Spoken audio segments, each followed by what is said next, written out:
upang matulungan ang special children na magkaroon ng normal na pamumuhay. Paiigtingin ng Department of Education ang pagbibigay nito ng dekalidad na edukasyon at atensyon sa mga batang may espesyal na pangangailangan. Ang ulat mula kay Dina Pagibitan.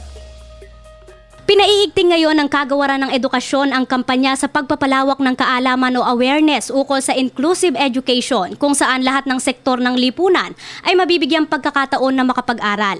Isa na riyan ang normal o regular education para sa special children sa bansa. Alinsunod ito sa pagdiriwang ng ika-18th National Autism Consciousness Week noong nakaraang linggo. Layo nitong gawing normal ang pag-aaral ng mga batang may espesyal na pangangailangan. Through that advocacy campaign, dumarami ang mga magulang na nakikilala ang kanilang mga anak. Kung may mga magulang na talagang tinatago dahil hindi maamin, pero ngayon open na sila kasi may mga bahagi pala o may ginagawa ang Departamento ng Edukasyon para sa mga batang ito.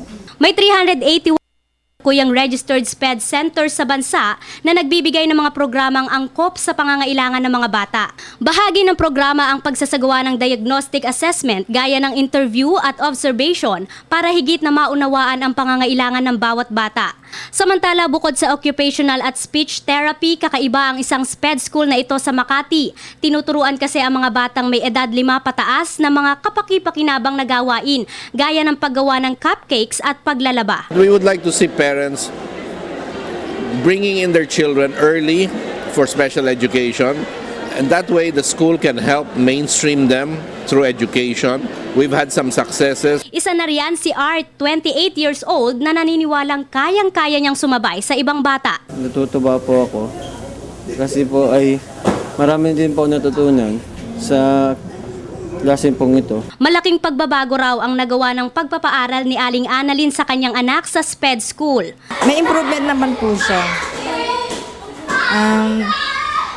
Dati po masyado siyang aggressive, ganyan. Nagtatantrums palagi pero ngayon hindi na. Higit sa lahat naman ang pasensya at dedikasyon ng mga guro sa SPED schools. Siyempre, pasensya lang. Tapos iisipin mo na gusto mong ma-develop sila in a better person kasi nga ganyan sila. So, iisipin mo kahit ganyan sila, meron silang mga special talent. As a teacher, very challenging, no? Very challenging compared to regular school, syempre. No, so you have to kailangan mong habaan yung pasensya mo. Mahalaga raw na magmula sa loob ng pamilya ang pagtanggap sa pagiging espesyal ng kanilang mga anak. Para sa Telebisyon ng Bayan, ako si Dina Pagibitan.